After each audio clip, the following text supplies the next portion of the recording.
Yeah, a brief response to the professor. No, I can't say I have taken into account other social classification. That does not mean that in our societies other classifications don't exist. They do exist. I think the important task before us is how to relate them and what are the classifications which are the motive force of history. Because in society there are fundamental contradictions and there are secondary contradictions. So while we do not ignore, we must take into account other social classifications. We should not get lost in secondary contradictions at the expense of fundamental contradictions. That's one. Two, if we fall into the trap of classifying society along all dimensions, that the problem is also that we become very eclectic. We lose the direction in terms of the methodology. So those will be my preliminary remarks. But one thing I must say is that because of this terrible land barrier created by colonialism, we are not quite aware of debates which are going on in the French-speaking Africa. So I hope that increasingly we'll do something about that, because I think there are important debates going on there, but we who speak English and so on are not aware. Hopefully, as was said in the morning, if we can develop a common language, hopefully Swahili, then we'll be able to communicate, all of us together. On the questions that Sabat was raising, it is true, to a certain extent, that those articles were the product of its time, when very few people would have challenged to question the Arusha Declaration. So one had to dig deeper. Undoubtedly, when we look back into a historical document, and I think that is what we have tried to bring out in the biography. Okay? But the way human society develops and proceeds, that what you critique, not that you change your position, but later on, given the circumstances, you recall those important historical documents. There's nostalgia, because they become some kind of weapons for mobilizing people. Those people today who rally around Arusha Declaration would not have rallied around Arusha Declaration at that time or during that period of immediately after Molimu left. Okay, so that's another factor one must take into account. On the question of land, yes, it is true. In the Land Commission, which was talking about the path of development as a nationalist, as a national integrated development, the argument was that in the situation of Tanzania, which is for a long time going to be a peasant society, if you want to encourage accumulation from below, then the agent of that accumulation would be a rich peasant. Okay? And rich peasant accumulating and reinvesting in agriculture, as opposed to rich peasant becoming part of the web by which he or she is exploited by merchant capital and surplus siphoned off to foreign countries. That was the argument. But that argument was within the context of an independent building of independent national economy, not an imperialist dominated economy. So that has to be kept in mind. Of course, it was not accepted. Now, does that contradict the idea of commons? No, I don't think so. I think it is easier for you to control national bourgeois elements than to be able to control comprador elements. So if you can, at a particular point in history, then use national bourgeois elements to develop your economy, provided, of course, the state is not in their hands, the state is not captured by them. Okay, then it will be easier to control than to control comprador elements who are allied with imperialism. So I would say that for the present conjuncture in Tanzania, this is something that we should discuss more and more.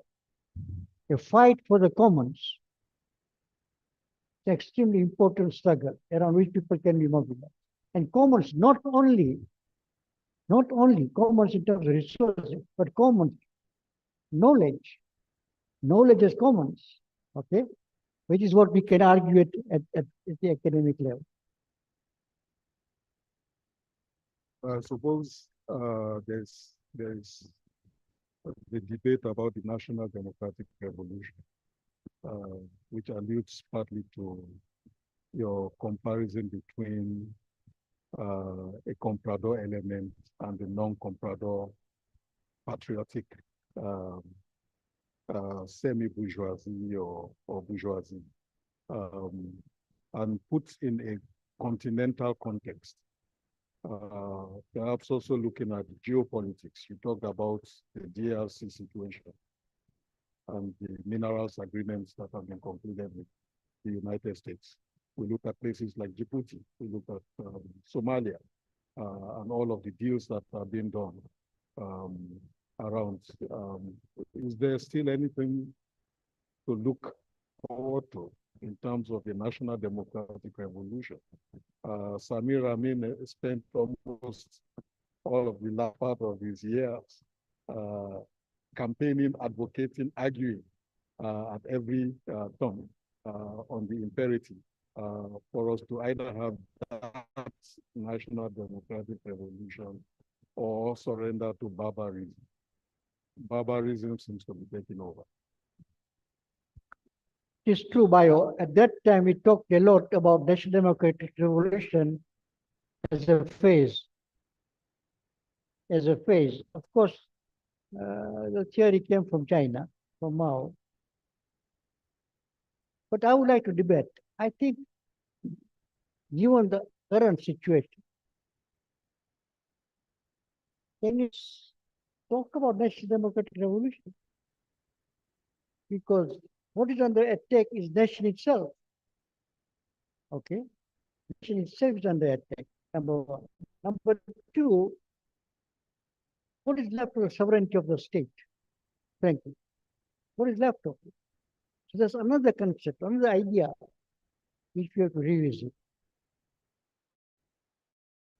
Sovereignty of today, for example, can you really talk about equality of all countries, all sovereign states in the United Nations?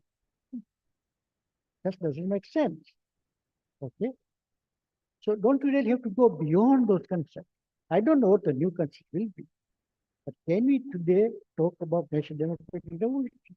Therefore, my argument has been, needs to be developed, is Pan-Africanism. A Pan-African revolutionary movement, a Pan-African socialist revolution.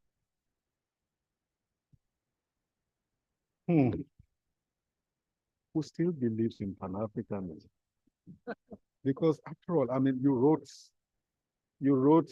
some years back, about Pan-Africanism or pragmatism. And your stand was very clear. Lectures which you have delivered around the country, South Africa most recently, also underscored the importance of reinventing. I mean, what Pan-Africanism are we talking about? When you look at statistics that suggest that, give you a very raw example. Angola is reportedly spending $300 million annually importing milk from Portugal and New Zealand. when it can actually import that milk from South Africa. And you can repeat it in all other spheres. What Pan-Africanism are we talking about when in Nyerere's own very country, one of the fathers of Pan-Africanism, as we knew it, Africans are not free to come in as they like. There is no free movement for the African scholar, for the, and it's the same thing. We are imposing very funny visa regimes to one another. And fundamental issue of rights at the end of the day. And if I had the chance actually to say something to the speaker when she came here, to have been to say, go back and respect some of the ideals for which Mwalimu Nyerere lived and died. The free movement of Africans in Africa is a fundamental right. Mental right. So what Pan-Africanism are you prescribing to this generation? Your generation had a particular framing of Pan-Africanism that made all the sense in the context of the struggle to consolidate independence, of the fight for economic transformation, for issues of social justice, inclusivity, democracy, empowerment of the masses. All of that made sense, and you invested a lot in it. But the train has left the station and has done so in a very wrong direction that leaves many people actually wondering whether this Africa can actually find the common denominator around which it will organize and unite itself. Pan-Africanism, what Pan-Africanism? The examples you're given are exactly the examples which I cite to show that the current perspective on Pan-Africanism is flawed. If you look at the history of Pan-Africanism, it was a political movement. Politics in command, not economics. But African states first metamorphosed Pan-Africanism into kind of African unity. And African unity meant unity of the states, not of the people. Pan-African movement historically was always centered in the people. It is not movement of the state. But after independence, as the states consolidated themselves, and they began to test the fruits of independence, they were not prepared to give up their sovereignty. A political question. Now, if you don't give up your sovereignty, and then you talk about economic integration, then precisely the kind of problems you are talking about will arise. Because you're not led by politics. Okay? And that is why, for me, Pan-Africanism means put politics first. And that's why I said that we should not have much hope in the states for Pan-Africanism. Because look, in East Africa, we talk about integration. We all agreed on the monetary union and common market and so on. We are nowhere. We are nowhere. Forget the federation, but because if once you put economic interest first, you are competitors.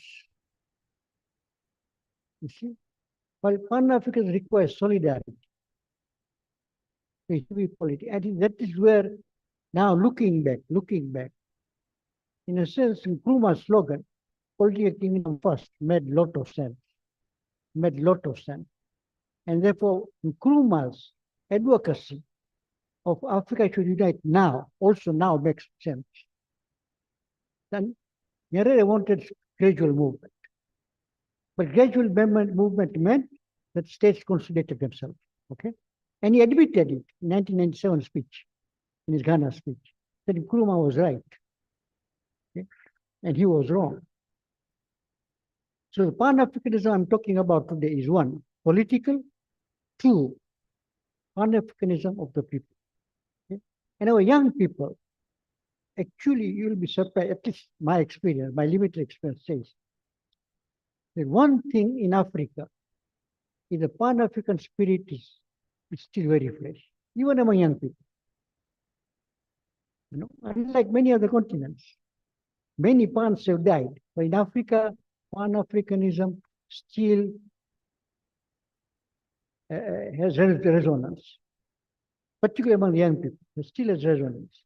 There are groups of young people, when we used to organize Malu chair here, Kenyan young people would come here by bus. They would stay with their friends to attend that conference. So there's a lot of that going on. And that is where my hope lies. Thank you very much. Thank you. As a gentleman there, please, very briefly, then I come to you, Marima and Isaac. Je vais le rappeler ça. Je vais le rappeler.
Thank you. Thank you very much. Thank you very much indeed, Marima Touré.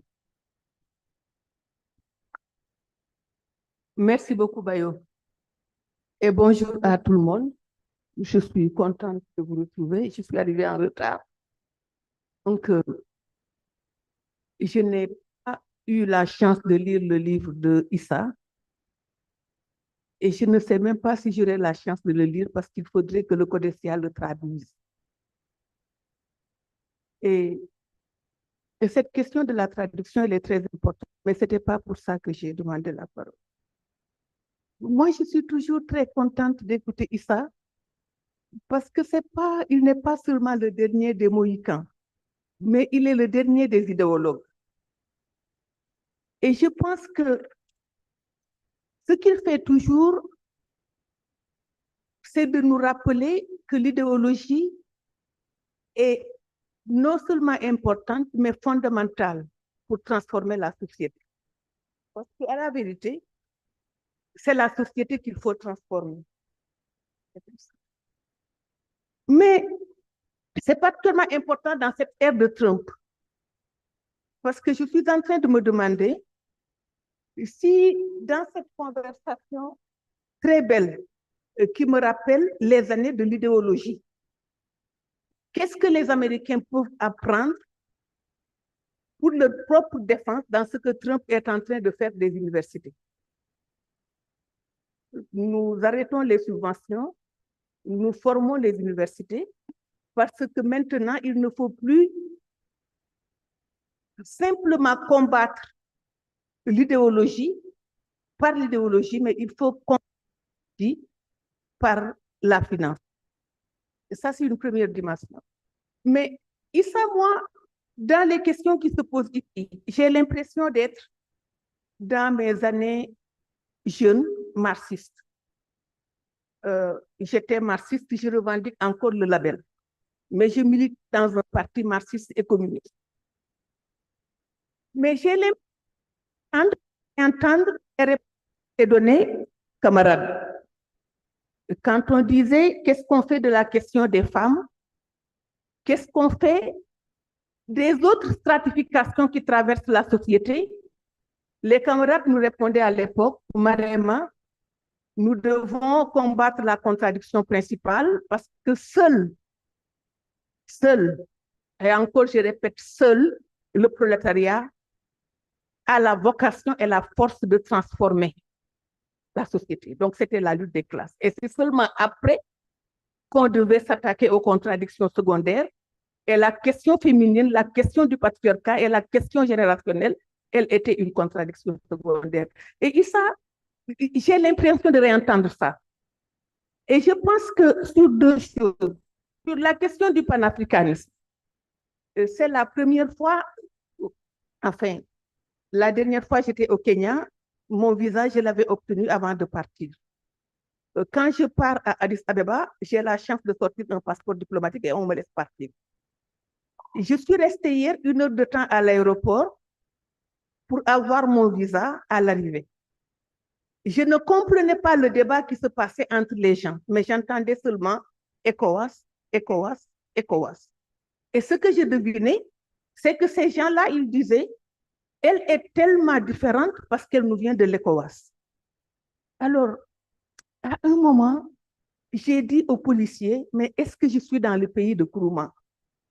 Pardon, dans le pays de Nyerere. Il n'avait pas l'air de comprendre parce que mon mauvais anglais ne me permettait pas de lui dire profondément ce que je voulais. Je pense que lui aussi, son anglais n'était pas meilleur que le mien. Et cela me pose des questions. Cela me pose des questions sur la transmission de l'héritage de Kourouma. Oui, de Nyerere. Non, non, Bayo, je vais arriver très vite parce que je voulais dire à Issa qu'aujourd'hui, l'histoire a démontré qu'on ne peut pas transformer la société en ne s'attendant qu'à la contradiction qui peut transformer l'économie. Pour transformer l'économie, il faut transformer la mentalité. La science sociale a été enrichie par le féminisme. Nous sommes ici dans un pays qui est dirigé par une femme. C'est le pays de Nyerere. Et je voulais aussi poser la question de savoir, est-ce que le fait d'avoir une femme au pouvoir, au plus haut sommet de l'État, a quelque chose qui peut avoir une portée transformationnelle, une portée idéologique? Qu'est-ce qu'on fait de ça? Je finis.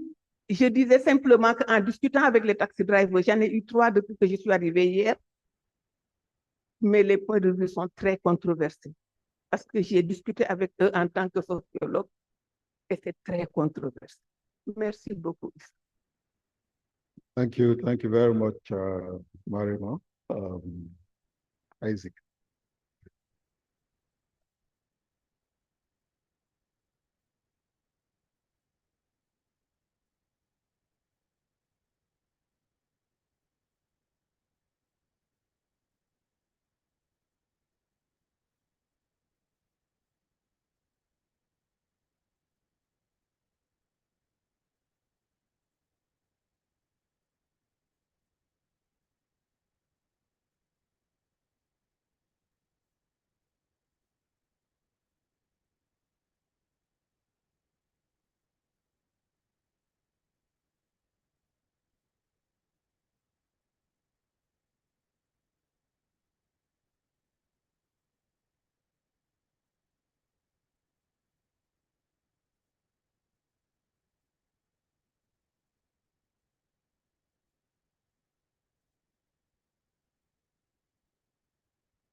Thank you very much indeed. I would come back to you for your reflections on these interventions.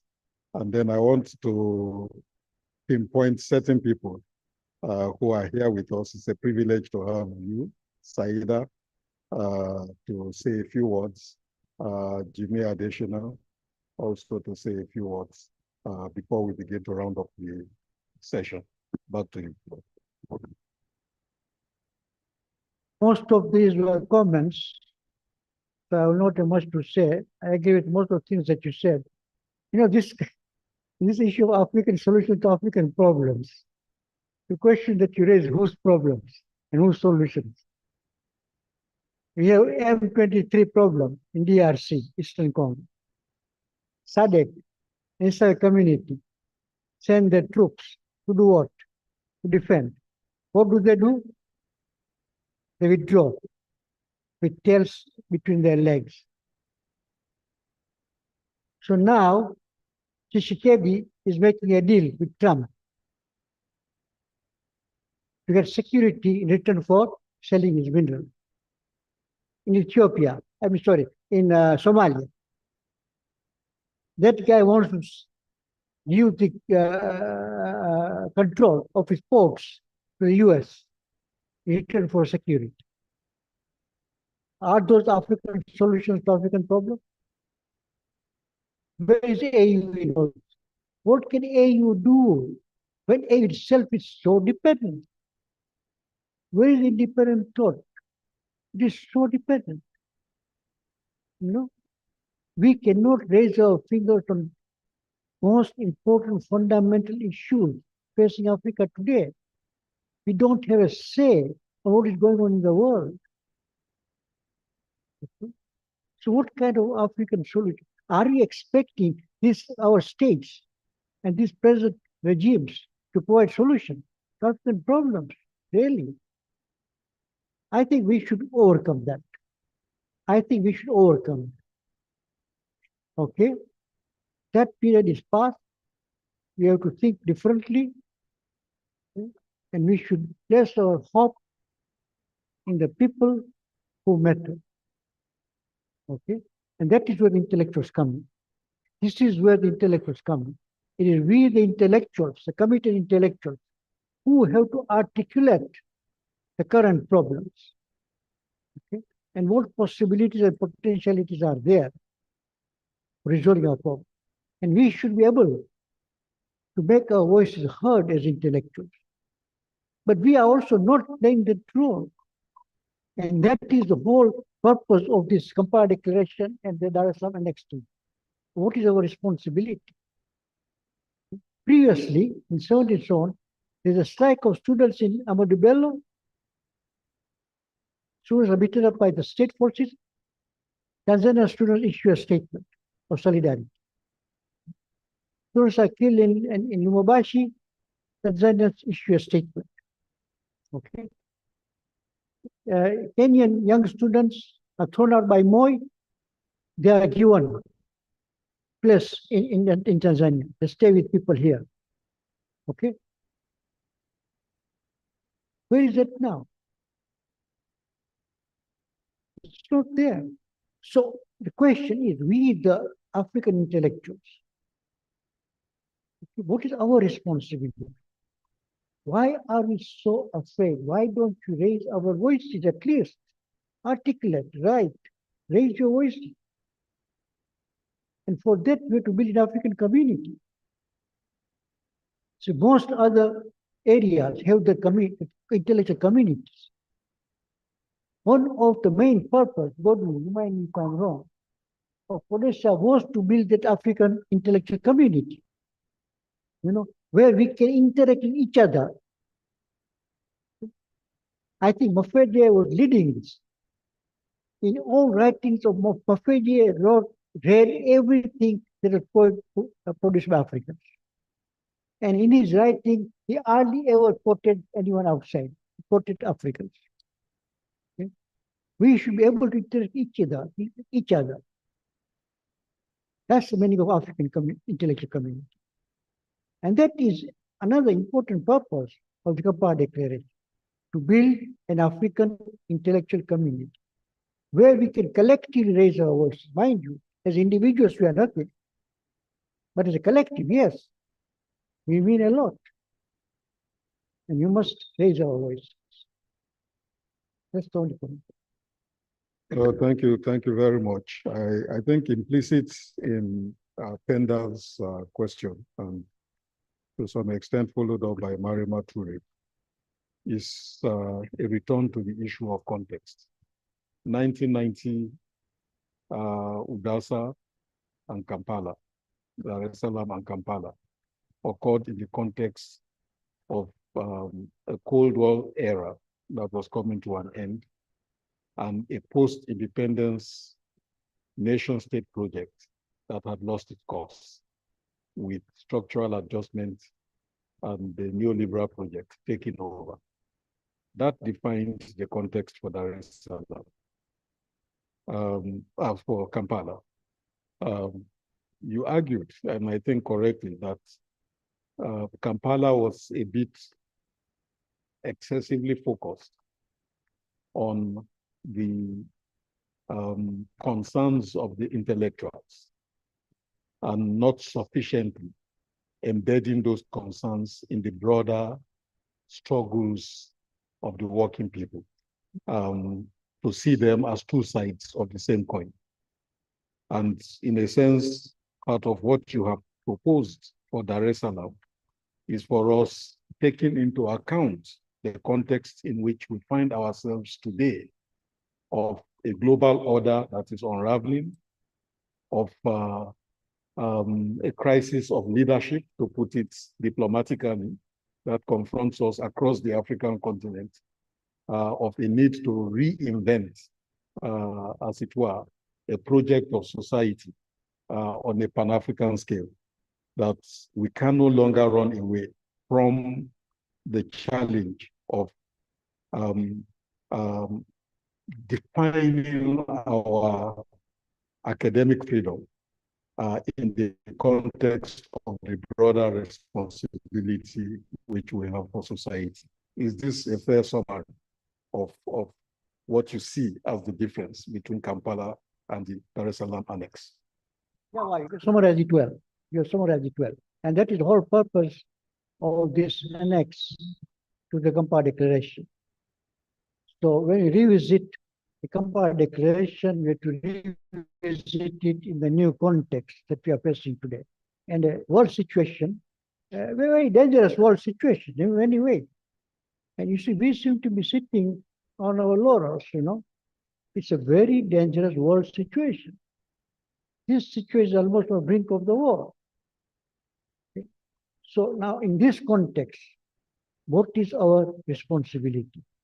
While intellectual freedom matters, of course it matters, and we should continue to fight for it, but that fight should be located within the larger fight of the people. It should make sense to the people. When you fight for intellectual freedom, they should be able to make sense of it, that you're not only fighting for intellectual freedom, you're fighting for their freedom. And together with them, and what is the responsibility towards them. So I hope that we will have that discussion, okay, when we come to adopt the annex to the Kampala Declaration. Thank you very much. As part of this geopolitics, a few days ago, a colleague of ours, historian in Tunisia, was put through a tribunal on the argument that he seemed to be a bit too sympathetic to Palestine and to the Gaza situation. But this is also what is true about what we see going on in the United States. We've seen also intellectuals denied the right to travel. If you have said anything whatsoever that seems to be contrary to what the new rights, the neo-fascist right believe in, then you are targeted in a very direct way. And I think in some respects, the arguments which have emanated from our deliberations so far seem to suggest that African scholars have a leadership role to play, not only with regards to the continent, but also to the broader international struggle for academic freedom. What kinds of solidarities do you see us building? What kinds of partnerships do you think will be possible in this fight? Not only to defend academic freedom at home, we've been fighting this for forever, but also to be part of a global movement that will defend the rights of the scholar and to hold a view not only about their own work, but also about societal matters that affect all of us. I agree with you, because what is happening does concern. Because don't forget, what is happening there can happen here as well. After all, in this country, we are not able to raise our finger about Palestine. All right? So there it is. Where is your freedom? Just to raise your voice against what is going on there. You're not able to do that. Okay? So this is actually, I think we are in the period, on the one hand, a very dangerous period, but on the other hand, we're in the same period that we found ourselves during those years of 60s and 70s, where people express all over the world their solidarity with Vietnam, for example. They did not say, this is Vietnam. No. They express the solidarity all over. In Europe, there are demonstrations. In Africa, there are demonstrations. And some people even volunteer to go and fight with Vietnamese. What do the Vietnamese say? Comrades, we thank you very much, but this is our fight. We will fight our fight. You fight where you are. Okay? Liberation movements, apartheid South Africa. So solidarity expressed all over the world. We are now in the situation where we need this more than ever before. We did it more than ever before, because all of us are in danger. Okay? What we have is a coterie of a small financial oligarchy which wants to take charge of the world and direct our lives. So this is where I think our role comes in. Thank you. Thank you very much indeed. With your permission, colleagues, I would like to invite Saida Othman to please say a few words. Please, Saida.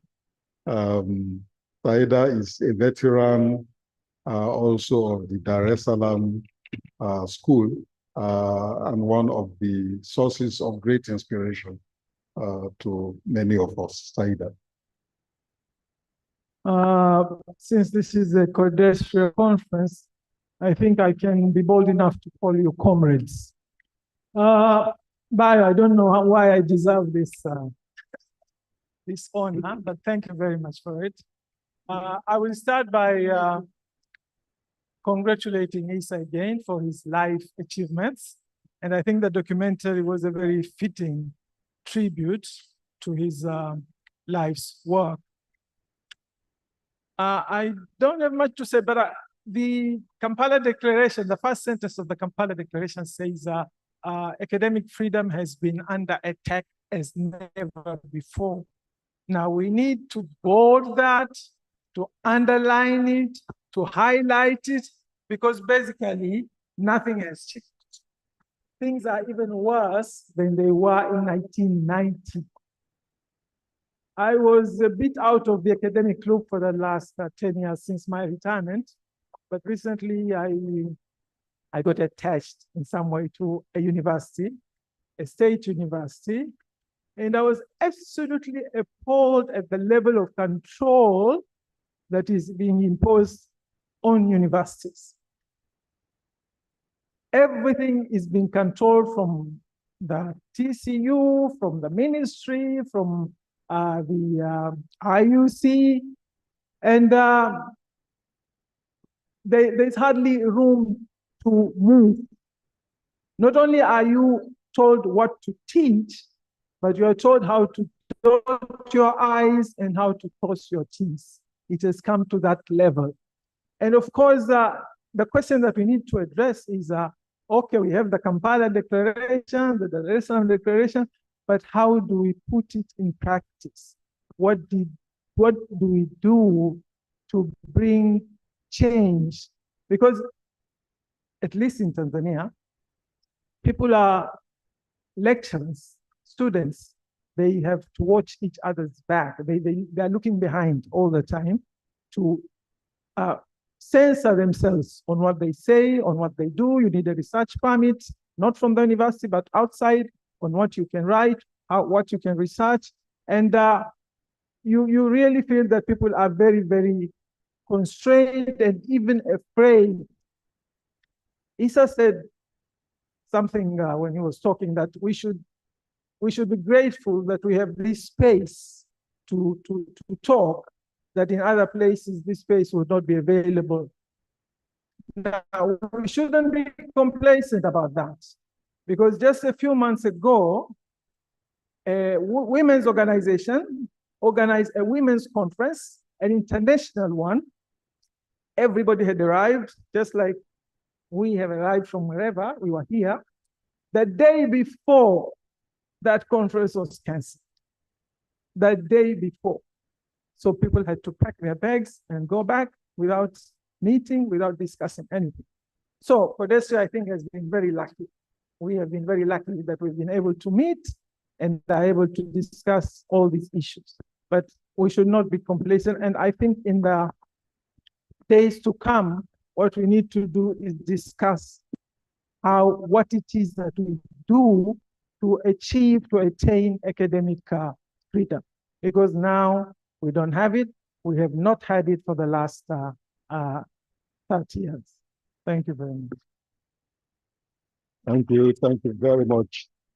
Thank you very much, Saida, for those thoughts, a call to action.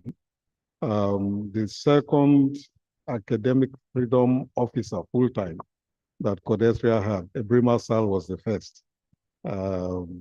It's Carlos Cardoso, who is here with us. So Carlos, please say one or two words before we close the session, and then Jimmy additional. Je m'excuse parce que je ne peux pas parler en portugais. Je le ferai en français. Pour dire que une chose que nous avons fait pendant que j'étais au secrétariat du Codesria, c'est d'aller dans les pays où les choses étaient plus difficiles du point de vue, disons, de la liberté académique. Je me souviens des conférences que nous avons organisées, par exemple, en Angola, où, dans une époque, parler de la liberté académique, en tout cas en ce qui concerne les universités publiques, c'était presque un sacrilège. Donc, le Codesria est allé en Angola, le Codesria est allé en Guinée-Conakry à cette époque, le Codesria est allé au Soudan et le Codesria est allé en Guinée-Bissau. Donc, pour dire que nous sommes conscients qu'après quelques années, après quelques décennies de la proclamation de la déclaration de Kampala, il y a encore des choses, il y a encore un chemin à faire. Les choses ont changé entre-temps, mais je pense que la lutte pour les libertés académiques, et j'allais même dire pour les libertés d'expression, elle continue. Je peux vous témoigner qu'il y a 3 semaines de cela, un collègue de l'université publique Amilcar Cabral a été poursuivi parce qu'il a exprimé points de vue qui n'étaient pas les points de vue du gouvernement. Ça, c'est juste un exemple. On pourrait en citer plusieurs autres. Donc, je termine en disant que la lutte pour les libertés académiques, même après 30 années de la déclaration de Kampala, elle est toujours actuelle. Merci beaucoup. Thank you very much, Carlos. Kobu George. Microphone to.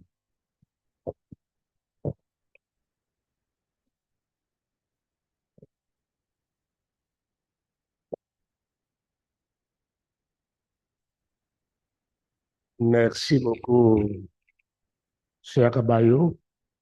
Je voudrais d'entrée de jeu dire très grand merci au professeur Chidier, qui, pour moi, hein, tout à l'heure, j'ai entendu, Marie m'a dit que c'était la fin de l'idéologie.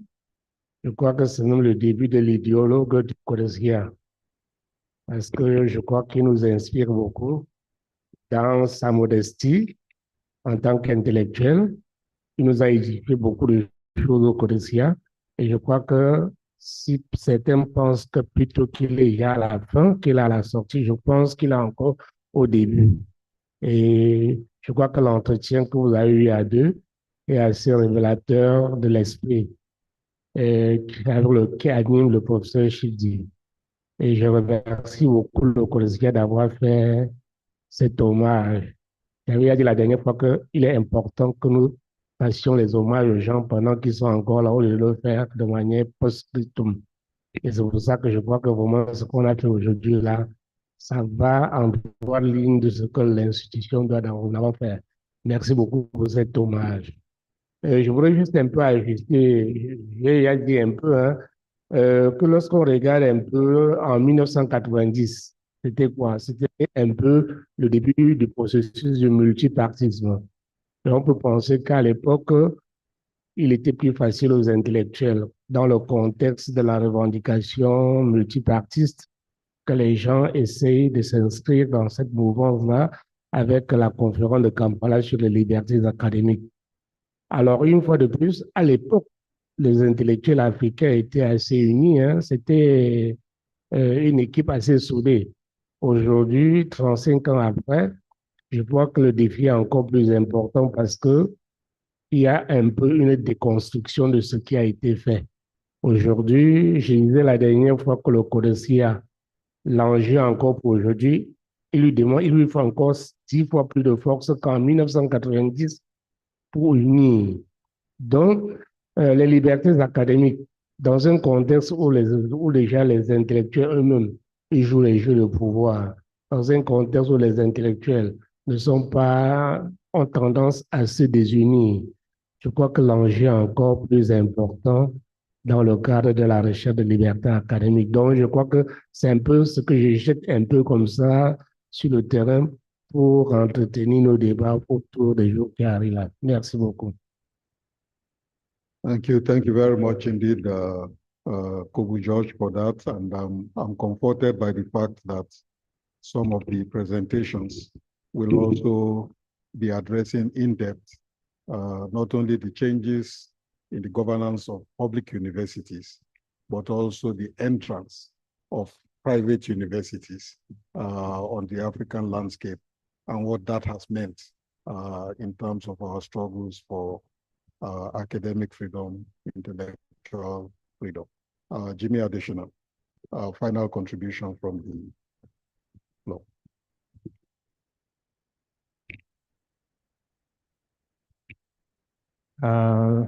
Thank you to Codesphere for this honoring of Mwalimu Mzee Issa Shivji. I think as the documentary demonstrated and as contributions from the floor has shown, it's a commemoration, it's a validation of a life lived with absolute commitment. The book that is being relaunched today, the 50th edition, You don't have to agree with everything that is said in it. But it's a mark of intellectual commitment to society. And I think in many ways, it's a commendation to all of us and to the younger generation. It's meaningful intellectual work that has long-lasting effects. I think what I found very fascinating about Mwalimu is that it's commitment to responding to changing social circumstances. To read several of his works, including popular, what do you call it, short pieces in what do you call it, newspapers. They are evidence of constant commitment, constant engagement with situations as they're evolving, as they're developing. And in this context, the old Marxian dictum of concrete analysis of concrete situations, comes to mind, in terms of being responsive. And again, it's a commitment, it's a mode of intellectual work, it's a mode of intellectual engagement that one will commend to, what do you call it, a socially relevant intellectual community. So on behalf of all of us, we say thank you. Thank you for a visionary life of commitment and dedication. We don't have to agree on everything, but what is also very important is that you can dialogue with if I can use the word Isa, you can engage with him. You will differ, but you will get the respect of the response, a response that takes your what do you call it, critique seriously. So wishing you many more years, productive something, an inspiration, something, what do you call it? Those who lead do not lead by proclaiming their leadership. They lead by the place-setting example they set for later generations. And in that, we have to thank you for what you've done and what you continue to do. Thank you.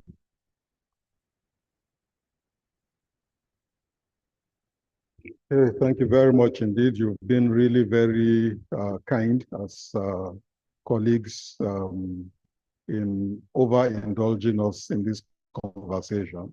But I think it has been worthwhile in many respects, not only for the content of what has been shared this morning leading into the afternoon, but also I think as really a tribute to what you have meant to us, Isa, what you have meant to at least 3 generations of African scholars. Lynn Osome used a word in her tribute to you in the documentary as the conscience of a community of scholars. And I think that speaks volumes in many, many, many ways, resonated with me as I listened to that word, the conscience.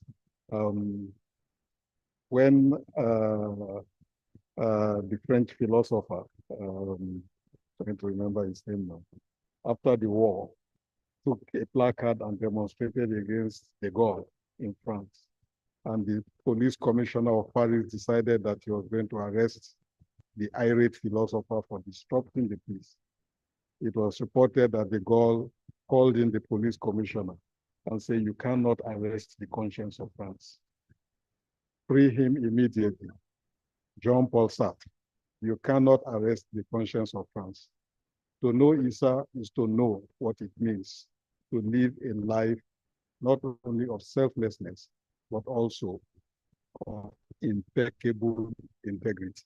If that is the only thing we take away in our journey as scholars who belong to this community, I think it would be perhaps the greatest legacy you'd have left for us. Thank you, Walimu, and back to you, Godwin. Thank you very much. I guarantee you I'm not going to dilute anything that has been said. I just want to take one opportunity to have a number of colleagues join Isa and the panel to take a photo for the book session that we've had so that we can keep it in our records for purposes of posterity. So can I ask Professor Saida, please? You try to run away from us, but we are with you. Saida chaired the first session of the April 1990 meeting that came up with the Dar es Salaam Declaration. At the time, she was the vice chair. Please come as I say nice things about what you've done. At the time, she was the vice chair of UDASA. And she was sitting next to Chambi. Chambi is the son of the late Professor Chachage, who was at the time the chair of UDASA. So Chambi will recognize you and happy to see you. Please join us. Can I ask Parin and Amil to come join us? And there's a copy each of the book for everyone who is joining us. Kreta, please. Colleague from NORAD, join us for the session. Lynn, don't ask me the randomness of my madness this afternoon, but I would like to Pendambo, please join us for a photo op. So we'll just take a photo and close this session and head out for lunch. Professor Christine Noah, please join us. I'm told Mukuki is here with us.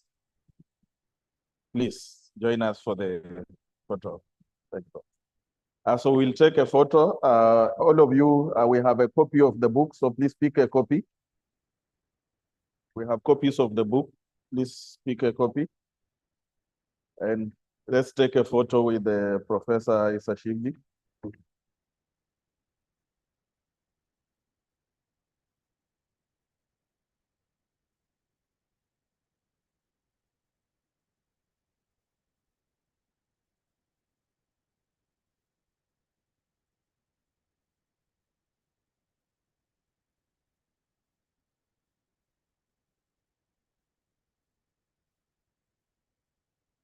So copy courtesy of Codesria and Mukuki.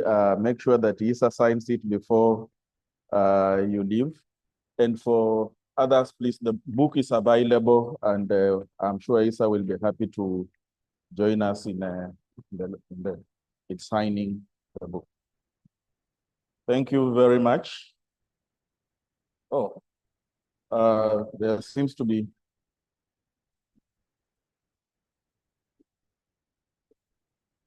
Oh.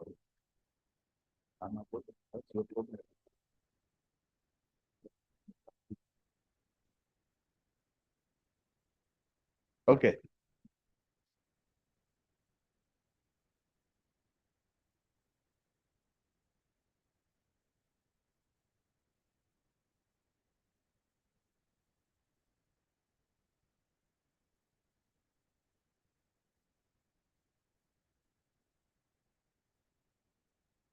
Thank you.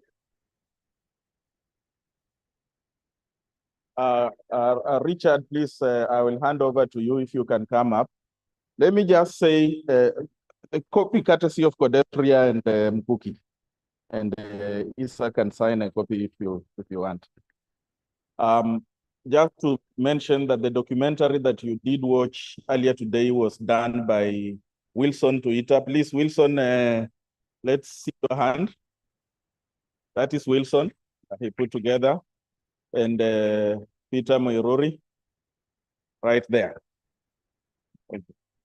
I'm going to hand over to Richard for instructions on lunch.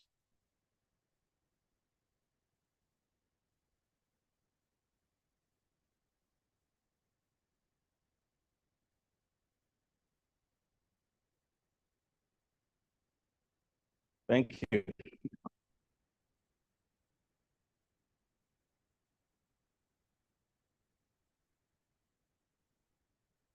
Yeah, thank you so much, Godwin and the panel, and congratulations to Professor Shift. Now it's time for lunch. May I announce the arrangement for lunch? So we shall have the members of the executive committee going to the council chamber, and then the guests, the delegates, the presenters, just like we did during breakfast.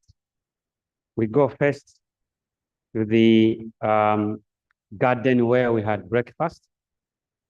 The students, as we did in the morning, you'll wait, it'll be the last to take lunch. But I assure you, lunch is there for you.